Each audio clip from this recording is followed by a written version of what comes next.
Hello दोस्तों, मैं जगवान आनंद आपका अपना यूट्यूब चैनल स्टडी सेंटर में एक बार फिर से स्वागत करते हैं। दोस्तों, आज टॉपिक क्लास 10th की हम बायोलॉजी लेके आए हैं दोस्तों, जो कई बार एग्जाम में पूछे गए हैं। दोस्तों आपके साथ हम सदैव आपकी एग्जाम तक बने रहेंगे दोस्तों। तो मेरे वीडियो को आप लोग इसकी मत कीजिएगा दोस्तों, लास्ट तक देखिएगा दोस्तों। अगर नए हैं मेरे चैनल पे तो मेरे चैनल को सब्सक्राइब कीजिएगा और लाइक कीजिएगा। दोस्तों, कोई भी इंसान कमजोर नहीं होता है, ठीक है दोस्तों।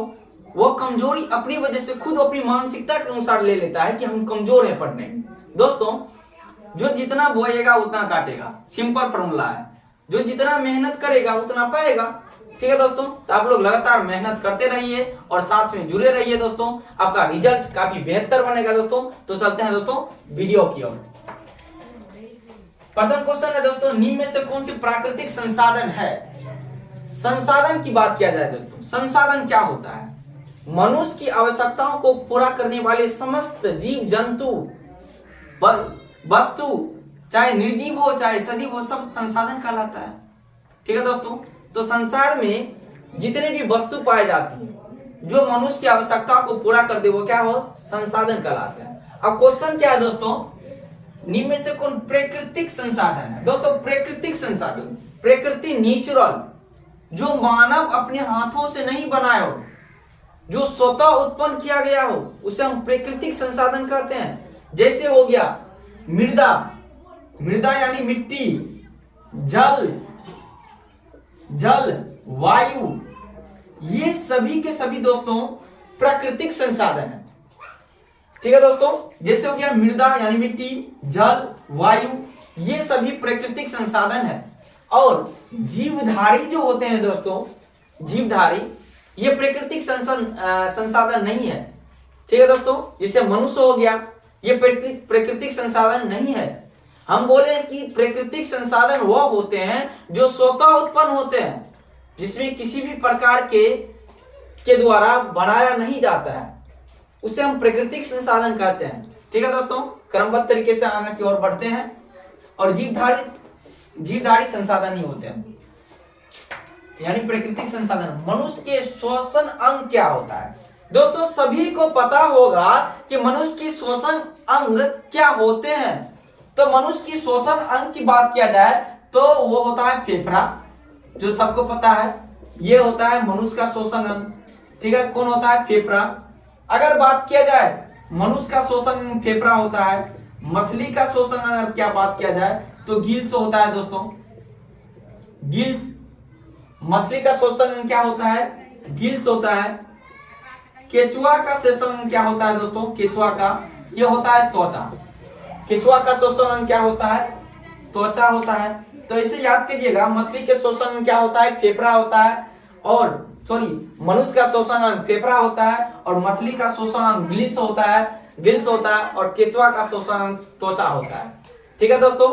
क्रमबद्ध तरीके से आगे की ओर बढ़ते हैं।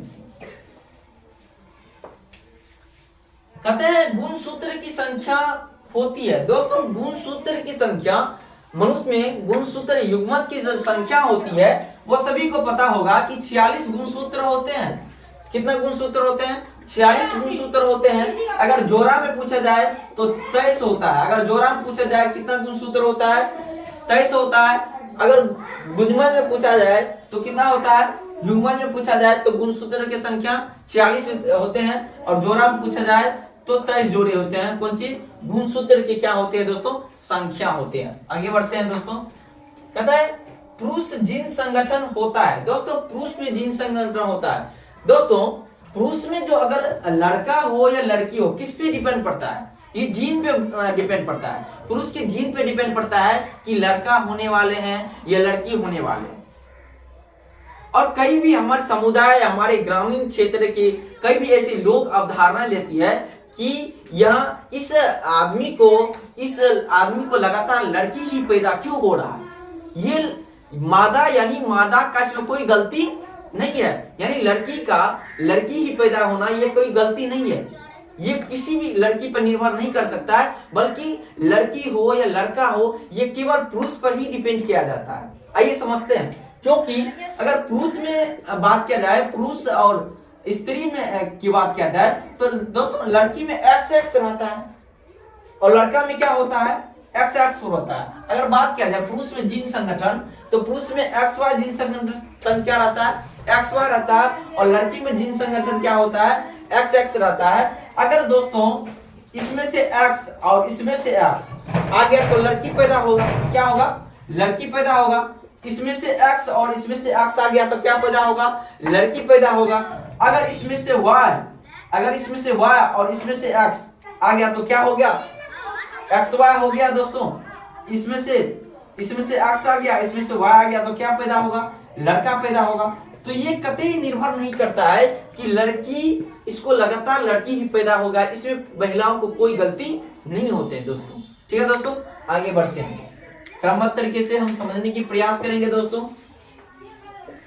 कहते हैं पक्षी और चमगादड़ के पंख क्या होते हैं। एक ले लीजिए पक्षी और दूसरा ले लीजिए चमगादड़, दोनों का पंख क्या होते हैं। तो पता होगा जिस तरह पक्षी का पंख होता है उसी तरह चमगादड़ का भी पंख होता है, इसीलिए ये क्या होते हैं, दोनों समजात होते हैं। क्या होते हैं दोस्तों, समजात अंग होते हैं। कौन होते हैं, समजात अंग होता है। तो पक्षी हो गया, चमगादड़ हो गया, ये समजात होते हैं। इंसुलिन के कमी से होने वाला रोग दोस्तों कई बार एग्जाम में रिपीटेड हुआ, लगता है इसे प्रेम हो गया है, एग्जामिनर को लगता है इसे प्रेम हो गया, इस क्वेश्चन से कई बार रिपीटेड हुआ है कि इंसुलिन के कमी से होने वाला रोग क्या होता है। तो इंसुलिन के कमी से होने वाला रोग होता है मधुमेह। मधुमेह रोग जो होता है दोस्तों ये इंसुलिन के कमी से होता है, ठीक ना। आयोडीन की कमी से कौन सा रोग होता है, घेंघा रोग होता है, जो कि विटामिन ए की कमी से होने वाला रोग रतौंधी होता है, और विटामिन बी की कमी से होने वाला रोग बेरी होता है। तो ये सब आप लोग कंसेप्ट जरूर कीजिएगा, क्लियर कीजिएगा, तो निश्चित रूप से एग्जाम में पूछे गए हैं ये सब जितने भी प्रश्न होते हैं। ठीक है दोस्तों, कि हम क्रमबद्ध तरीके से आगे की ओर बढ़ते हैं। कहते हैं निम्न में से कौन सा उत्सर्जित अंग है। दोस्तों उत्सर्जित अंग जो होते हैं मनुष्य में वो हमेशा एक्टिव रहता है, निष्क्रिय नहीं होता है। अगर उत्सर्जित अंग मनुष्य में शरीर में नहीं होगा तो मनुष्य के शरीर का निष्कासन नहीं होगा। जैसे उत्सर्जित अंग किसे कहते हैं, क्वेश्चन कई बार पूछा जाता है कि उत्सर्जित अंग किसे कहते हैं। वैसा अंग जो मनुष्य के अवशिष्ट पदार्थों को बाहर निकालने की क्रिया को हम उत्सर्जित अंग कहते हैं। ठीक है दोस्तों, अगर मनुष्य के शरीर से उत्सर्जित अंग का निष्कासन नहीं होगा तो मनुष्य का डेड हो जाएगा, मनुष्य मर जाएगा। तो इसीलिए कहते हैं कि मनुष्य के उत्सर्जित अंग वो होते हैं जो मनुष्य के अवशिष्ट यानी खराब पदार्थों को बाहर निकालने की क्रिया को हम क्या कहते हैं, उत्सर्जित अंग कहते हैं। आइए समझते हैं कि उत्सर्जित अंग कौन कौन से होते हैं। जैसे हो गया ब्रिक, जैसे क्या हो गया ब्रिक, ब्रिक को इंग्लिश में हम किडनी के नाम से जानते हैं। तो किडनी क्या है दोस्तों, एक उत्सर्जित अंग है, ये हमेशा क्या होता है, चलते रहता है। ब्रिक हो गया, फेफड़ा हो गया, ठीक है ना दोस्तों, त्वचा हो गया, ये सभी के सभी उत्सर्जित अंग। देखते हैं कोई डेड बॉडी, वो जब कोई इंसान मर जाता है तो उसका त्वचा क्या होता है, वो सिकुड़ जाता है, सिकुड़ने लगता है, टाइट हो जाता है। ठीक है दोस्तों, तो इसका मतलब मनुष्य जीवित नहीं है। अगर कोई मनुष्य जीवित है तो उसका त्वचा जो होता है नॉर्मल रहता है, मलम रहता है। तो ये जो होते हैं दोस्तों, ब्रिक हो गया यानी किडनी हो गया, फेफड़ा हो गया, त्वचा हो गया, ये सभी के सभी उत्सर्जित अंग होते हैं। ठीक है दोस्तों, आगे बढ़ते हैं क्रमबद्ध तरीके से। कहता है कूटपाद किसमें पाया जाता है। सभी को पता है कूटपाद में अमीबा पाया जाता है। कूटपाद में क्या पाया जाता है, अमीबा पाया जाता है। किसमें पाया जाता है, अमीबा पाया जाता है। कौन सी क्रिया सभी जीवों के लिए अनिवार्य है। दोस्तों ये क्वेश्चन आप लोग निश्चित बताइएगा कमेंट बॉक्स में कि कौन सी क्रिया सभी जीवों के लिए आवश्यक है। कौन सी क्रिया सभी जीवों के लिए क्या है दोस्तों, आवश्यक है। इसका जवाब आप कमेंट में दीजिएगा, ठीक ना। मैग्नीशियम पाया जाता है किसमें, मैग्नीशियम किसमें पाया जाता है। मैग्नीशियम की अगर बात किया जाए दोस्तों तो मैग्नीशियम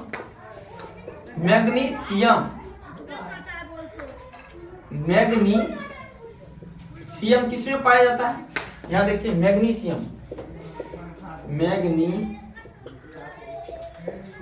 किसमें पाया जाता है, रक्त में, लाल रक्त में। किसमें, लाल रक्त में क्या पाया जाता है, मैग्नीशियम। अगर रक्त की जीवन अवधि की बात किया जाए दोस्तों तो 120 दिनों की होती है।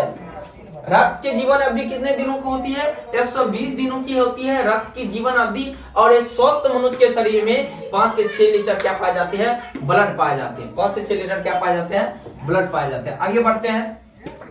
मानव के हृदय में कितने वृषण होते हैं। तो मानव के हृदय में वृषणों की संख्या 4 होती है दोस्तों। यहाँ लिखे हैं कि मानव के शरीर में वैसों की संख्या 4 होती है, वो कौन सी क्रिया सभी जीवों के लिए अनिवार्य है? सबको पता है, आप कमेंट में जरूर लिख के बताइए। रक्त की कमी से होने वाला रोग क्या होता है? एनीमिया होता है। तो दोस्तों इस क्वेश्चन का जवाब आप लोग निश्चित कमेंट में दीजिएगा कि सभी संसार के प्रत्येक जीवों के लिए क्या आवश्यक है, संसार के समस्त प्राणी के लिए क्या आवश्यक है। दोस्तों अगर मेरे चैनल पर नए हैं तो मेरे चैनल को सब्सक्राइब कीजिए, लाइक कीजिए दोस्तों, और हम बने रहेंगे दोस्तों आपके एग्जाम के नेक्स्ट। धन्यवाद।